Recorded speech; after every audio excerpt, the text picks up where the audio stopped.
அனைவருக்கும் வணக்கம். பாக்கியலட்சுமி சீரியல் இன்றைக்கி என்ன ப்ரோமோ நடந்துச்சுன்னு பார்ப்போம். இனியா வந்து அவங்க அம்மா, அவங்க தாத்தா, பாட்டி எல்லாருமே சேர்ந்து அவளை வந்து காலேஜ் கூட்டிகிட்டு போகிறாங்க. பிரின்சிபலை கண்டிப்பாக வந்து மீட் பண்ணணும் அப்படிங்கிற ரீசனுக்காக. ஸோ பார்த்து மீட் பண்ணிடுறாங்க. பிரின்சிபல் அதெல்லாம் முடியாது, உங்கள் பொண்ணு எவ்வளோ பெரிய தப்பு பண்ணியிருக்கா பார்த்தீங்களா, ஸ்கூல்லே ஃபஸ்ட் மார்க் வாங்கியிருக்கா அப்படிங்கிற ஒரு ரீசனுக்காக தான் இவளுக்கு வந்து காலேஜில் சீட்டு கொடுத்து நல்லா ஒபே பண்ணுவா, நல்லா இருப்பான்னு சொல்லி நாங்கள் வந்து படிக்கிறதுக்கு இடம் கொடுத்தோம். ஆனால் அவள் பாருங்கள், பப்பு, பார்ட்டி, டான்ஸு, கூத்து அப்படின்னு சொல்லி நிறைய தப்பாக பண்ணிட்டு வந்திருக்கா. ஸோ டிசியை வாங்கிட்டு போயிருங்க, எங்கிட்ட இனிமேல் எதுவுமே நீங்கள் பேசாதீங்க அப்படிங்கிறாங்க. ஆனால் மாறி மாறி தாத்தா, பாட்டி, பாக்கியா எல்லாருமே மாறி மாறி ரொம்ப ரெக்யூஸ் பண்ணுறாங்க. நானும் ஒரு காலேஜில் ஒரு கட்டத்தில் கவர்மெண்ட் ஸ்டாஃபாக இருந்தேன், நானும் ஒரு ஹெச்எம் வந்து ரிட்டையர் ஆனவன் தான். ஸோ எனக்கும் பிள்ளைகளை பற்றி தெரியும். என் பேத்தியை பண்ணது ஒரு பெரிய தப்பு, ஆனால் அவளை வந்து மன்னிச்சிருங்க அப்படின்னு சொல்லி அவங்க கேட்குறாங்க. ஏன் அவங்க அப்பா வரலையே, அவங்க அப்பா எங்கே, நீங்கள் மட்டும் வந்திருக்கீங்க அப்படிங்கிறாங்க.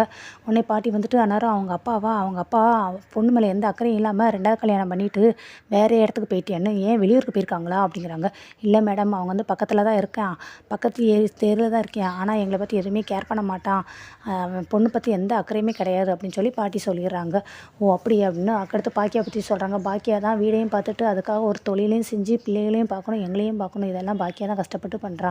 பாக்கியா வந்து இனியா ரொம்ப நல்லபடியாக பார்த்துக்கிட்டா, நல்லா வளர்த்தா.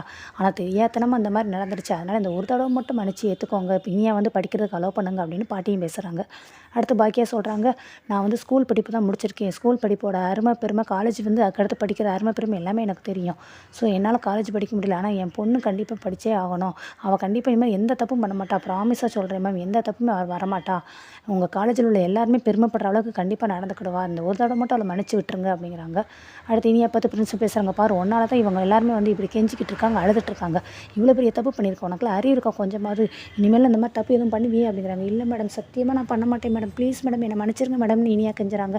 இவங்களுக்காக தான் உன்னை வந்து மன்னிச்சு விடுறேன் நான், அதனால் போய் உன் வேலையை போய் பாரு, நீங்கள் வந்து இவங்களுடைய ப்ரொஃபஸரையும் பார்த்துட்டு போய் பேசிட்டு போயிருங்க, அடுத்தோட்டு இதே மாதிரி ஏதாவது தப்பு நினச்சிச்சுக்கோங்க, என்னை வந்து பார்த்து பேசணுங்கிற அவசியமே இல்லை, டேரெக்டாக ஆஃபீஸ் ரூம் போய் டிசி வாங்கிட்டு போயிருங்க நீங்கள் அப்படின்ட்டு, சரி நீங்களே போய் கிளாஸ் ரூமில் விட்டுருங்க அப்படிங்கிறாங்க. Okay madam, thank you so much அப்படின்ட்டு அவங்களும் போயிடுறாங்க. அவங்க போன கொஞ்ச நேரத்துலேயே பார்த்தா கோபி வந்துடுறாரு. எஸ்கியூஸ் மீ மேடம், நான் வந்து இனியாவோட ஃபாதர் அப்படிங்கிறாங்க. ஓ நீங்கள் தான் அதுவான்னு, ஆமாம் மேடம் அப்படிங்கிறாங்க. ஏன் சார் இந்த வயசில் 2வது கல்யாணம் பண்ணியிருக்கீங்க, அது கூட உங்கள் பர்சனல் விட்டுறேன், நான் எதுவுமே கண்டுக்கிட மாட்டேன், ஆனால் 2வது கல்யாணம் பண்ணதுனால முத கல்யாணம் பண்ண குழந்தையோலாம் கேர் பண்ணக்கூடாது, அந்த குழந்தைய பற்றி அக்கறை இல்லாமல் இருக்கீங்க, அது எப்படி சார் உங்களால் இருக்க முடியுது, என்ன சார் நீங்கள் வாழ்க்கை நடத்துகிறீங்க, அந்த பொண்ணு எங்கே பண்ணுறா, ஏது பண்ணுறா, யார் கூட பேசுகிறா, அது கூட நீங்களாம் கவனிக்க மாட்டிங்களா, அந்த பொண்ணு மேலே அக்கறைப்படவே மாட்டிங்களா, பாவம் அவங்க அம்மா வீடையும் பார்த்துட்டு தொழிலும் செஞ்சுக்கிட்டு எல்லாரையும் பார்த்து கவனிக்கிறாங்க, அதுக்காக ரொம்ப கஷ்டப்படுறாங்க, இதெல்லாம் என்னோடய பர்சனல் விஷயம், இதெல்லாம் எதுக்கு உங்களுக்கு சொன்னாங்க, யார் சொன்னாங்க உங்ககிட்ட கட்டினேன், யார் வந்து இதெல்லாம் பேசுகிறது, இனியா சொன்னாலே, இனியாலாம் அதை பற்றி எதுவுமே பேசவே இல்லை, அவங்க அம்மா தாத்தா பாட்டி எல்லோரும் வந்தாங்க, அவங்க தான் பேசுனாங்க, உங்களோட பர்சனல் நான் தலையிடுறது எனக்கு சம்மந்தம் இல்லை, ஆனால் குழந்தைய பற்றி கொஞ்சமாக கேர் பண்ணுங்கள் சார், குழந்தை என்ன பண்ணுறா ஏது பண்ணுறா கொஞ்சமாக தெரிஞ்சுக்கோங்க சார் அப்படின்னு சொல்லிட்டு அவங்க திட்டிட்டு போயிடுறாங்க. இவங்க வெளியில் போனால் இனியா கரெக்டாக காலேஜில் பார்த்துறாங்க. இனியாமா அப்படிங்கிறாங்க. டாடி என்ன இப்போ தான்டா நான் போய் பிரின்ஸிபலை மீட் பண்ணி பேசினேன், தாத்தா பாட்டிலாம் வந்ததாக சொன்னாங்க, அம்மா வந்ததாக சொன்னாங்க, அவங்களாம் வந்தாங்கன்னு ஏன்டா என்கிட்ட ஒரு மெசேஜ் கூட போடலை அப்படிங்கிறாங்க.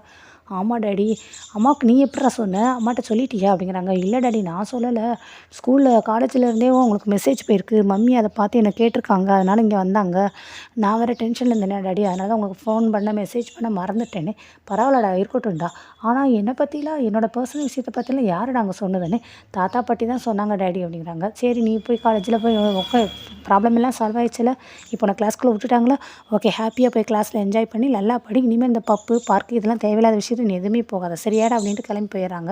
அடுத்து இங்கே வீட்டில் இருக்காங்க. வீட்டில் அமிர்தா ஜெனி அவங்களாம் பேசிகிட்டு இருக்காங்க.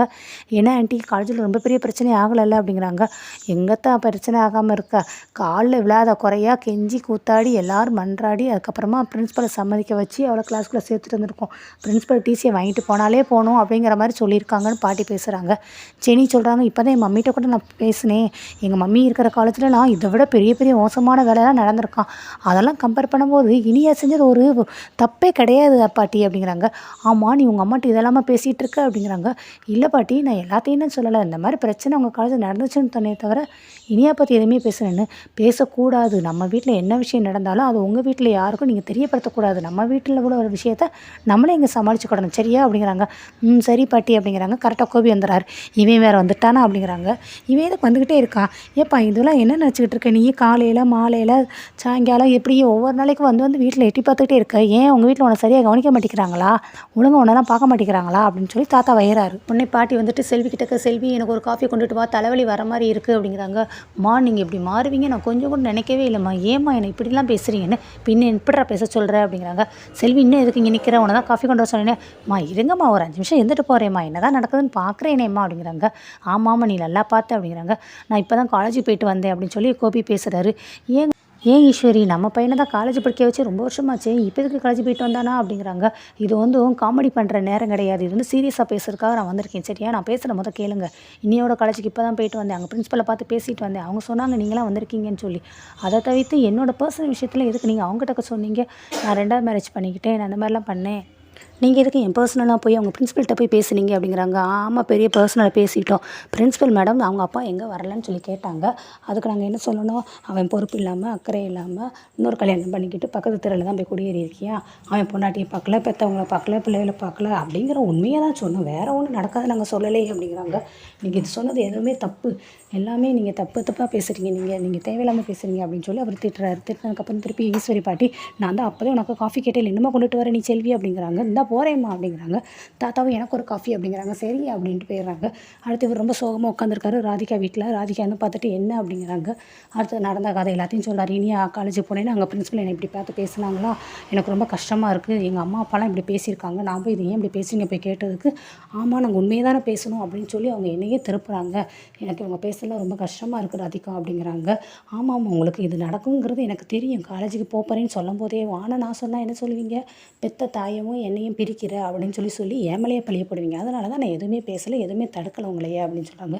என்ன ராதிகா நீ என்னை இப்படி சப்போர்ட் பண்ணாமல் இப்படி பேசுகிறேன்னு, பின்ன வேறு என்ன சொல்கிறது, அவங்க வீட்டுக்கே வராதிங்க, அவங்க